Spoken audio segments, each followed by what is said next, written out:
Hey, my Legion, how y'all doing today? Like I said, doing another horror movie review, and just like Monster Squad, this was a movie I saw once in Germany. Like saw Monster Squad, and it was also from Investor on Home Video. Investor on Home Video was really good with horror films and stuff like that. I had a heck of a time finding this one because I was a big David Cronenberg fan for a while. I knew about him for a while. I knew he did that. He did a race car movie. I still haven't seen the race car movie Fast Company. I gotta see that sometime. But I know his filmography from Fangoria and stuff like that. I saw other movies like Rabid. Rabid was easy to find. The Dead Zone is what my dad wanted to see. And we saw Videodrome. You know, my dad liked James Woods, but I mean, he probably would like seeing the movie, but he never saw that one. And of course, The Fly, which got critical praise and stuff like that. And then I had a heck of a time finding, well, Scanners, of course. I think Scanners is the one that was really, after Scanners, it was easier to find his stuff. And there used to be a show on Saturday, there used to be something on CBS, it was on Saturday nights at 11:30 once a month called Embassy Night at the Movies, from Avco Embassy Movies. I remember they had the Chuck Norris Eye for an Eye, which is a tough movie to find. I would love to see that again. And movies like Eddie and the Cruisers, Take This Job and Show, which I missed, which I want to see. And then they had Scanners on there, and they had The Howling on there. I mean, I saw it on TV first, and I've seen it uncut later on. But no, I was a big David Cronenberg fan, because you link up certain directors and stuff like that, like John Carpenter, Tobe Hooper, and someone like that, or George Romero, Fulci, and Argento. And the one movie that I had a heck of a time finding was the one I was originally called They Came From Within. I would look for that movie all over the place, and I could not find it anywhere. Rabid was, another, lesser known movie of his, but it was easy to find. Warner Brothers distributed that. But I had a heck of a time finding They Came From Within, and I was in Germany, and at the video rental store, and it was a movie called Shivers. I was like, what's this? And it was They Came Within when they retitled. I didn't know they retitled it because I know it. I still like calling it They Came Within, but it's called Shivers, the one I saw. And I rented it, and I remember I liked the movie, but I don't remember. I saw like after on Tubi TV after I saw. What the hell was it?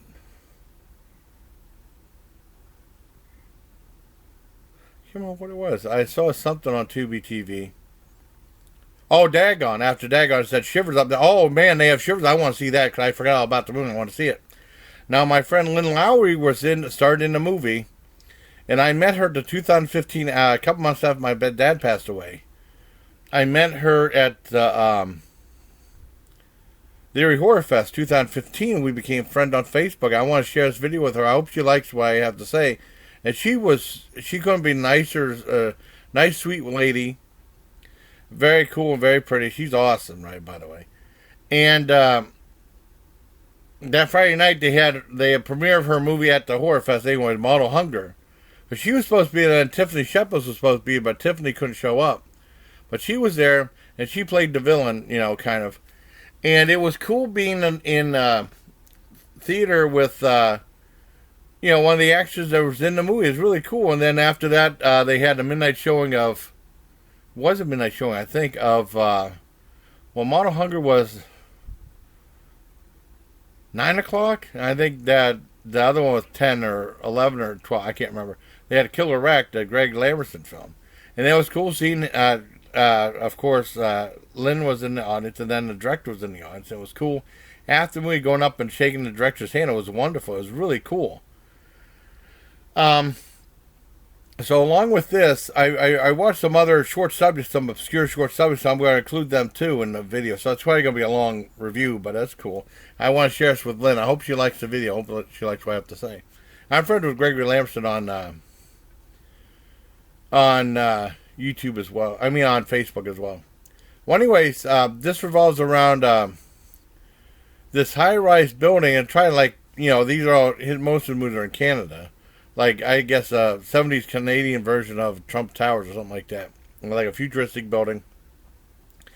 Apparently, there's these bizarre things happening where this guy's implanting parasites into people that cause arousal and an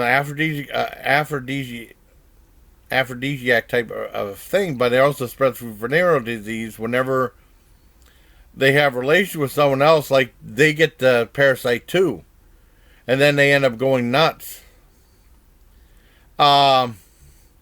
It's very entertaining. I mean, it's hard to. I mean, I leave it at that, and things keep going weirder and weirder and weirder in the apartment building. The giant apartment building starts turning like a zombie movie. It's really cool. I really enjoyed it. It's just so different. And or sometimes they throw up like the parasites, and the parasites get attacked like on the ground, like And this was like 7 years before the Charles Band Parasite movie came out with Demi Moore in it. Almost said Dudley Moore, Demi Moore. But I loved Shivers, or They Came Within. I give it a full on 10 out of 10. Hope you like this review, Lynn. And here's some other stuff I saw. There was a short film, and I guess send this to Angela Bright, because there's Wilson eats ASMR, but he hasn't really done any videos this year. I think he only did one or two this year. And Angela Bright, those are the only two ASMR channels I really know. And there was a short film that John sent me called ASMR. It's like 6 or 7 minutes. And it's really trippy, but very entertaining. I liked it. And it would be definitely something we judge for the Horror Fest. I really liked the movie, and it's like, bring it to home, because I've done some ASMR videos too. I've been asked to. I did an ASMR collab with Angela too. And yeah, it's really trippy. I give it a 9 out of 10. It's very entertaining. It's on YouTube. I think it's like only 6 minutes. But it's very clever. I liked it. And next is some of the more unusual documentaries. Now, I found Amazon has some, especially when I was laid up last year, they had some unusual ones. I remember YouTube had the one about the band Violence, but they had one about the band Death. They had a couple of death metal documentaries, like harder ones to find. They had a lot about VHS collecting and stuff. That are just a bunch of interviews and stuff, but shot like documentary fashion. They had one about horror movie hosts. Well, they had a couple more. They had one about pinball, and then there's another one about pinball, dedicated to my friend Steph. A place called Spooky Pinball, and that's from Benton, Wisconsin. They're in Benton, Wisconsin. They said the best little pinball company in Benton, Wisconsin, or something like that. And Benton, Wisconsin, they must be very generous and helpful to the new businesses going there. And it talks about this guy, and these are only like a little over an hour. And it talks about this guy that he's just worked a regular job that he loved. And then he got like this old pinball machine. And his kids never had played pinball machine. He bought this one pinball machine, an older one. And then when it got worn out, they found, why don't you refurbish it to something else? I think it made into a Godzilla game or something like that. He said, boy, this can be a real thing. And he decided to take a chance, get with Benton, and then create his own pinball machine company. He did some other, mostly monster-related thing. He has a podcast. He must have some influence, because he had like a Sandra Peterson and Elvira on there, and some other people, which is really cool. I thought, probably just him talking about pinball, but no, it's not. He did like America's Most Haunted, I guess, Ghost one. He did his own zombie one. He couldn't afford the rights for Walking Dead, and then he did one for Rob Zombie. And I guess his pinball company is doing really well, because, he says double staff, but, he says it's incredibly tough and time-consuming developing pinball machine. I can just imagine. And that's a very interesting documentary. I liked it. It's called Things That Go Bump in the Night, story about spooky pinball. The only thing I didn't like is whenever they introduce somebody, they had the logo of the ghost, and it start like here and they go drift off like that. It was just kind of annoying. The little graphic. But aside from that, I like the movie. I give it an 8 out of 10 for Things Go Bump in the Night, story about spooky pinball. Next is a movie called Long Live the King. And there's a documentary about King Kong. And they interview people like Joe Dante, Bob Burns, and this is done in 2017, Greg Nicotero, a lot of other famous people or people associated with King Kong old writers and stuff like that. USA Today said, and mostly it talks about the 1933 King Kong. Actually, I was going to think it was going to be all about that. And then they talk about the other versions like Son of Kong, Mighty Joe Young. However, they do not discuss the remake of Mighty Joe Young, which surprised me. And I thought maybe they couldn't get the rights for that from Disney or something like that. But then they talk about a King Kong Monster Frozen. They show some of Frozen, which is a far bigger movie than Disney's Mighty Joe Young was. So, I mean, I'm surprised I just don't know why they didn't include Mighty Joe Young in the movie. And then they talk about the Japanese ones. King Kong vs. Godzilla, then King Kong Escapes, which is a crazy movie. I think that was actually the very first King Kong movie I ever seen. And I'll show you how mean my mom was. Second grade, they used to have something on, this is a lot of times when TVs would sign off. And I did one of the meanest things my mother did to me. That's when I started to not be as close to my mom because she was just nasty to me for no reason. Channel 12 used to have a late night movie and stuff like that. I think they had like Saturday Night Live. I can't remember. I think it was at 2 in the morning or 1 in the morning or something like that. And this is before they had the all night movie that said WICU presents King Kong Escapes. In the second grade, I was in the summertime. I didn't have to go to school or anything like that. It was a Saturday night anyways. I remember I was down in the family room. I went in the living room with Mom. And I had to stay down there. Stay there. I keep an eye on you. And she'd watch soap operas. We just try to do something else. I hate soap operas. And I saw a commercial. I said, Mom, if I'm really good, can I watch that? And she said, no. And I'll tell your father not to let you watch that either. For no reason. Just nasty me for no reason. And then something happened where she had to leave for the weekend, so I got to stay up and watch it anyway. I was so happy. But I mean, and then they talk about, the D&D Laurentiis one, which they said was a disappointment, but I liked it though. I liked it. I mean, I pretty much enjoyed all the Kong ones. Then they talked about the goofier ones. Some of the goofier ones, I didn't see all of them, like Mighty Peking Man. I don't think I've seen that one. Some of them aren't as good, and then they talk about the Peter Jackson one, which is fantastic. And I really enjoyed it's a very happy documentary. Just like the Dick Miller one, saying that guy Dick Miller, you had a smile on your face the whole time. And that, like I said, it's only like an hour and 4 minutes, just like the Spooky Pinball one. That wasn't very long, but very entertaining. I give that one a 10 out of 10. It was very entertaining. I liked it. And then there was the last one was. I try to keep from cursing in the video. There was a channel that I discovered that had horror films. I discovered they had like that Attack of the Beast Creatures or something like that. And it was a channel called PHATPHUCKS.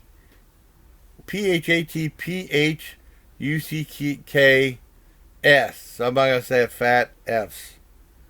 That's how you pronounce it. I'm trying to keep the cursing out of the video. I got to talk about the subject matter with They Came From Within. That was a little bit risque. And he had a bunch of music videos in there, and then he had a bunch of horror films. And then for whatever reason, he took down all his horror films. They kept his music videos up, which I think he'd get more in trouble for those, but I guess not. He had like Madonna videos and stuff like down there. And now he's starting to put movies back up there, and he had one called Coming Soon, which I'd never seen before. He had won that top 50 worst movies ever made, which is a very badly conceived with a bad wraparound. I've seen that one. That's, I don't want to see that one again. Just the wraparound is so bad in it. But this one is coming soon. It's 1982. I don't know if it was a promotional video that Universal made or something like that. It's hosted by Jamie Lee Curtis, directed by John Landis, or maybe it was a special for TV. I don't know. I don't remember. And it talks about she does the narration, and it has a bunch of what do you want to call it? Movie trailers. I've seen a bunch of movie trailer videos before, a bunch of horror movie trailers. Sometimes that's how you find out about some. I think the very first one I saw was Horrible Horror with Zachary, which is kind of like that with Zachary the cool ghoul or the horror movie host, talking about horror films and stuff like that. In that one, I was pleasantly surprised to see they had it on. Well, I've seen it many times. I bought the 2-hour version on back in '88 when I was in Fort. No, '88. It had been '88 when I was in Fort Gordon, Georgia, buying that. But I wasn't able to see it till I got home. And I watched it with Dad. It was a 2-hour show, and it features a bunch of low budget movies. A lot of them I never heard of before. Now I know about a lot of them now. Because that was some of my teaching, because I know Mass Movie said, how do you know about all these obscure films? And that was like one of my introductions into it. Well, I was happy to find, because they have, like I said, the unusual ones, they had an extended cut of that. Because it was like about 2 hours, which was long, but I mean, and then they had one that's like 2 hours and 45 minutes on Amazon. I watched it. I don't know why they didn't release the full 2 hour 45 minute on Good Times Home Video. People watch it. If you're buying it, you're gonna watch the whole thing. Anyways, Coming Soon was like hosted by Jamie Lee Curtis. She talked about all the Universal ones. Some of them I never heard of before. Then she talked about the classic ones like Dracula, Frankenstein, Wolfman, Little Man, Creature from Black Lagoon. She mentioned Invisible Woman briefly, which is one that I always tell people about. It's a very entertaining comedy. It's more of a comedy. And there's scenes towards the end of, they talk about E.T. I guess E.T. was about to come out. That's why I think it was a promotional thing. They had like behind the scenes footage with like Steven Spielberg giving Elliot the motivation to find out what this creature was in the shed and stuff like that. They didn't show what the creature was. That was a big reveal. No showing about what the creature looked like. And it was very entertaining. I liked it. It was weird whenever they had the movie and they cut right to Jamie Lee Curtis, because it was like a silent background, whereas everything was full with music. It was a little bit of a jumpy, jarring a little bit, but it's very entertaining. Either it was that or it was released on VHS, like a free rental or something. I don't know. Or maybe it was like shown for, or maybe it was a TV special. I don't know. I don't remember. I never seen it before. I know that they did something called Terror in the Isles a couple years later, which is like a theme in theaters of like horror movie clips. I don't know how well that movie did. I haven't seen that in a long time. I should probably just see if I can find it again. Terror in the Isles. But I mean, it's like a collection of horror movie clips that are like R-rated though. But I liked it. I think I gave it an 8 out of 10. So that's my review of Shivers, and also ASMR, the short horror film, and 3 more obscure documentaries.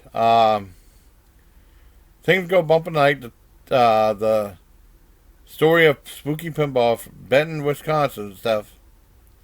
Long Live the King and King Kong documentary, and coming soon, a thing about Universal monster movie trailers. And sci-fi trailers too, Hosted by Jamie Lee Curtis. I hope you liked this video, buddy. I hope you liked this video, Lynn. And till next time, bye, please. Take care, my legion. Be a long video.